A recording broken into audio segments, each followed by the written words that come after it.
दिलीप के पिता गुजरे हुए 3 महीने हो चुके थे, लेकिन उनकी यादें आज भी दिलीप की आंखों में आंसू ला देती थी। वो अपने पिता से बेहद प्यार करता था। दिलीप अपने परिवार में एक लौता बेटा था। दिलीप एक सॉफ्टवेयर इंजीनियर था और वो बेंगलोर के एक ऑफिस में काम करता था। एक दिन दिलीप ऑफिस से घर लौटने के बाद अपने मोबाइल पर कुछ देख रहा था। तभी उसके एक ऑफिस कॉलीग राजीव ने उसे फोन किया। हाँ राजीव, बोल। क्या कर रहा था? कुछ नहीं, बस बैठा था। तू घर पहुंच गया क्या? हाँ, पहुंच गया। कुछ देर बाद डिनर करूंगा। वो मैं कह रहा था कि चल कुछ दिनों के लिए कहीं घूमने चलते हैं। ऑफिस में 3 दिन की छुट्टी है और वैसे भी तेरे पिताजी चले जाने के बाद से तू भी काफी उदास रहता है। तेरे और मेरे फैमिली को लेकर कुछ दिनों के लिए कहीं से घूम आते हैं। तेरा मन भी थोड़ा बेहतर हो जाएगा। ठीक है। कोटा में मेरे पूर्वजों की एक हवेली है। बहुत दिनों से मैं वहां नहीं गया हूं, तो फिर चल वही घूमने चलते हैं। हाँ, तूने मुझे अपने पूर्वजों के हवेली के बारे में एक बार बताया था। हाँ तो ठीक है, वही चलते हैं। मैं तो बहुत ही एक्साइटेड हूँ। ठीक है, मैं तुझे कल सुबह फोन करूंगा।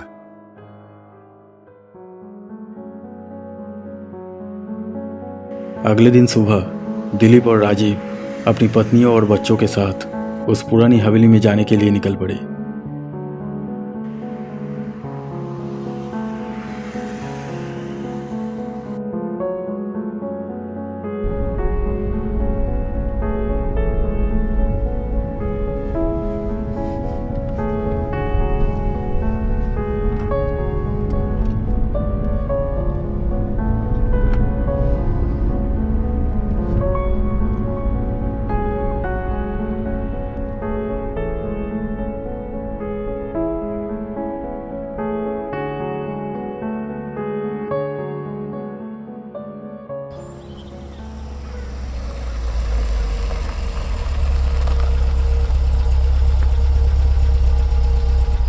एक पूरे दिन ड्राइविंग करने के बाद जब वे हवेली पर पहुंचे तब दोपहर हो चुका था।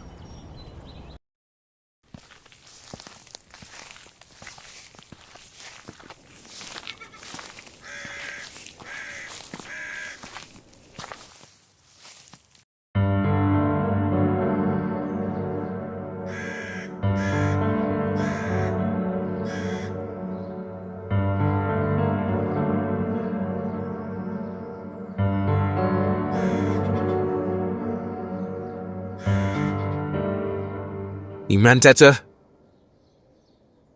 इमरान चाचा। हाँ हाँ बेटा, तुम सब आ गए। मैं तुम सबका ही इंतजार कर रहा था। ममता बेटी कैसी हो? बहुत दिनों बाद तुम्हें देखा। हाँ चाचा, मैं ठीक हूँ। आप कैसे हो? हाँ, बस चल रहा है। दिलीप के पापा मुझसे छोटे होते हुए भी सबको छोड़कर चले गए। मैंने कभी सोचा नहीं था कि मुझे ये दिन भी देखना पड़ेगा। अब क्या कहूँ चाचा, सब कुछ अचानक हो गया। चाचा, ये मेरा ऑफिस का दोस्त है राजीव, और ये है उसकी बेटी। सोचा ऑफिस का छुट्टी है इसलिए 3 दिन के लिए घूमने चला आया। हाँ हाँ, क्यों नहीं। सब कुछ तो तुम्हारा ही है। जब तक चाहो रहो। आओ आओ बेटा, करके अंदर लो, आओ। उस हवेली में बहुत सारे कमरे थे। दिलीप ने पहले ही इमरान चाचा को फोन करके बता दिया था कि वे आ रहे हैं, इसलिए इमरान चाचा ने 2 कमरों को अच्छी तरह से सजा कर रखा था। लो बेटा, तुम्हारा कमरा तैयार है। कल जब तुमने फोन पर बताया कि तुम सब यहाँ आ रहे हो तो मैं तुरंत यहाँ आकर सारे कमरे साफ करके रख दिए। ठीक है चाचा। अच्छा बेटा, तो क्या मैं तुम लोगों के लिए खाने का इंतजाम करूँ क्या? नहीं चाचा, आपको फिक्र करने की जरूरत नहीं है। हम बाहर जाकर खाना खाएंगे। चाचा, आप राजीव को गेस्ट रूम में लेके जाइए। हाँ हाँ, आओ बेटा।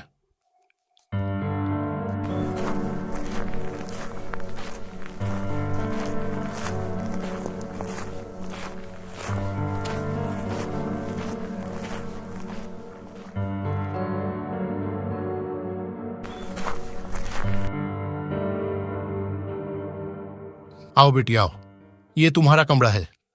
पानी बाहर रखा हुआ है। अगर किसी चीज की जरूरत हो तो मैं नीचे हूं, मुझे बता देना। ठीक है अंकल। मैं शाम तक यहाँ हूं, फिर मैं घर चला जाऊंगा। ओह अच्छा अच्छा, तो आप यहाँ नहीं रहते? नहीं बेटा, मैं यहाँ नहीं रहता। मैं यहाँ कभी कभी आता हूँ साफ सफाई करने के लिए, फिर मैं घर लौट जाता हूँ। हाँ, लेकिन जब कोई शादी का फंक्शन होता है तब मैं यहाँ रह जाता हूँ। ठीक है बेटा, तुम सब आराम करो, मैं चलता हूँ।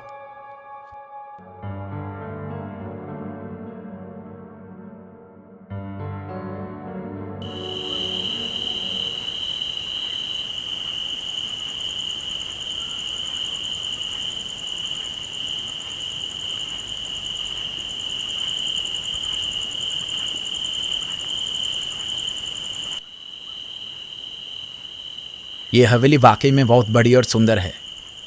कितनी पुरानी है ये हवेली? 300 साल पुरानी है ये हवेली।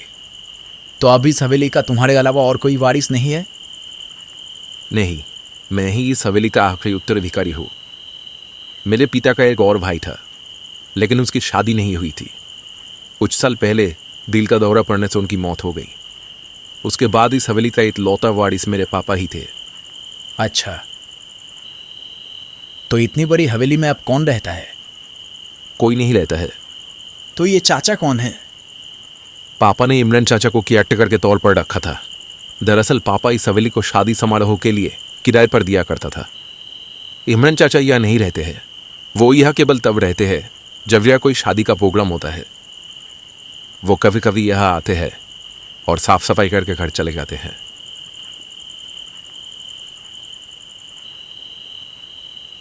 एनीवे, पता नहीं इसके बाद हम फिर कब एक साथ बैठकर पार्टी कर पाएंगे। क्यों? मैं बहुत जल्दी यूएसए शिफ्ट हो रहा हूँ। तो क्या रुचि भी आपके साथ यूएसए चली जाएगी? हाँ, हम सब जा रहे हैं। दरअसल मुझे यूएसए की एक बड़ी कंपनी से जॉब कन्फर्मेशन लेटर मिल गया है। अब बस जिस फ्लैट में हम रहते हैं उसके लिए एक अच्छा खरीदार मिल जाए तो फ्लैट बेचकर यूएसए निकल जाएंगे। तब तो तुम्हें बहुत मिस करूंगा। तो फिर इस हवेली का क्या होगा? इस हवेली को भी बेच दूंगा। एक पार्टी के साथ डील फाइनल हो गई है। वो इस हवेली को एक हेरिटेज होटल बनवाएंगे।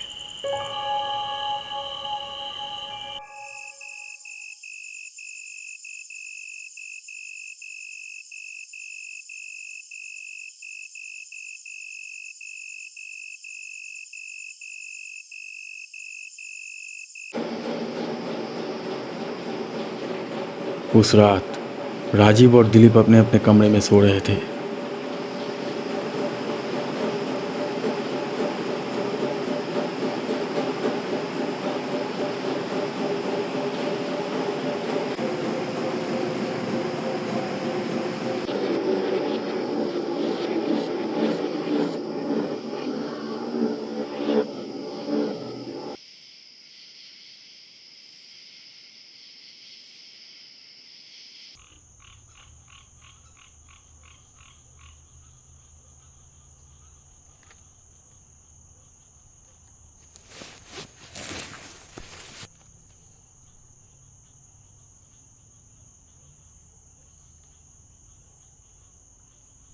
पावर कट हो गया है क्या?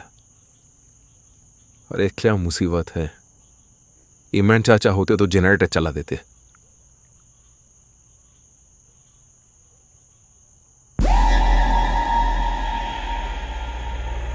ममता कहाँ चली गई इतनी रात को बच्चे को लेकर? दिलीप को यह देखकर बहुत हैरानी हुई कि उसकी पत्नी बिना कुछ बताए इतनी रात को छोटी बच्ची को लेकर कहाँ चली गई। दिलीप ने घड़ी की ओर देखा। खिड़की से आ रही चांदनी की हल्की सी रोशनी में दिलीप ने देखा कि रात के 2:45 बज रहे थे।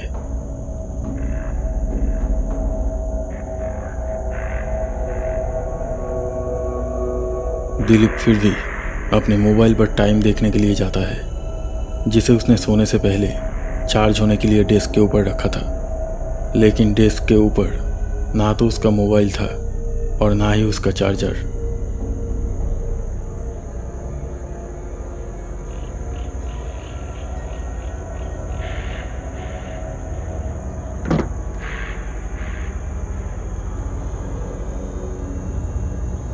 दिलीप कमरे से बाहर निकलता है और देखता है कि ममता कहाँ गई है। ममता,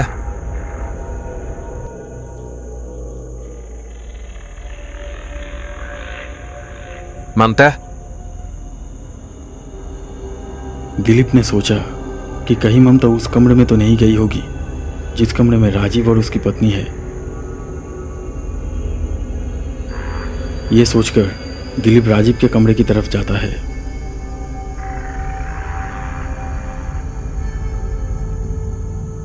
राजीव के घर के सामने आते ही दिलीप को और भी हैरानी हुई, क्योंकि राजीव के कमरे का दरवाज़ा खुला हुआ था। चांद की हल्की रोशनी कमरे में आ रही थी। दिलीप बाहर से कमरे के अंदर झांकता है, लेकिन उस कमरे में भी कोई नहीं था। ये देखकर उसकी हैरानी और बढ़ गई। उसे ये समझ में नहीं आ रहा था कि इतनी रात को सब कहाँ चले गए।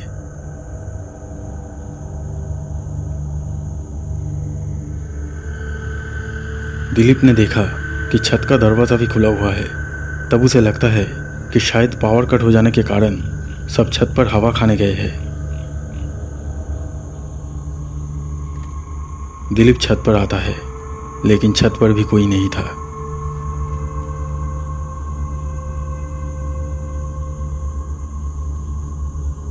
अजीब बात है, इतनी रात को सब कहाँ चले गए?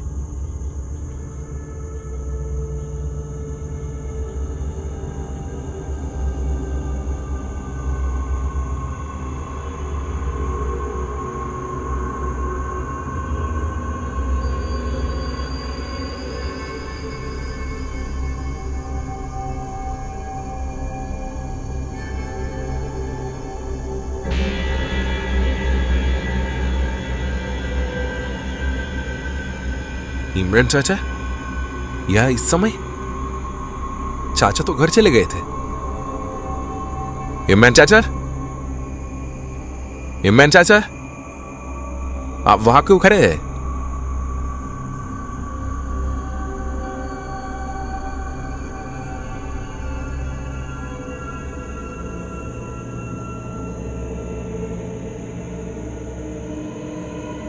ये सब हो क्या रहा है?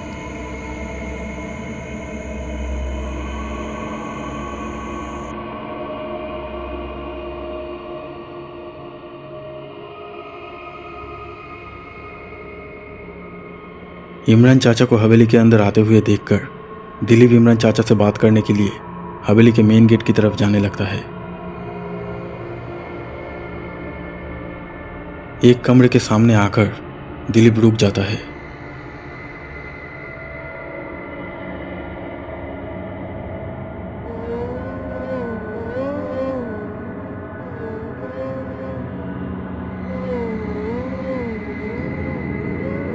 इस कमरे का दरवाजा तो बंद था।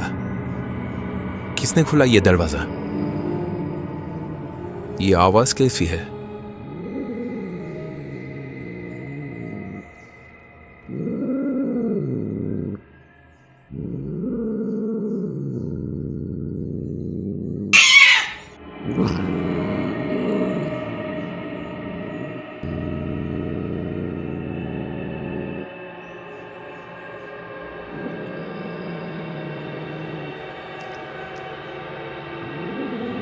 हुश, हुश, क्या गया? अजीब बिल्ली है। दोस्तों, आधी रात को इस हवेली में ये सब क्या हो रहा था? दिलीप की पत्नी और उसका दोस्त राजीव आखिर सब कहाँ चले गए? ये सब हम देखेंगे पार्ट 2 में।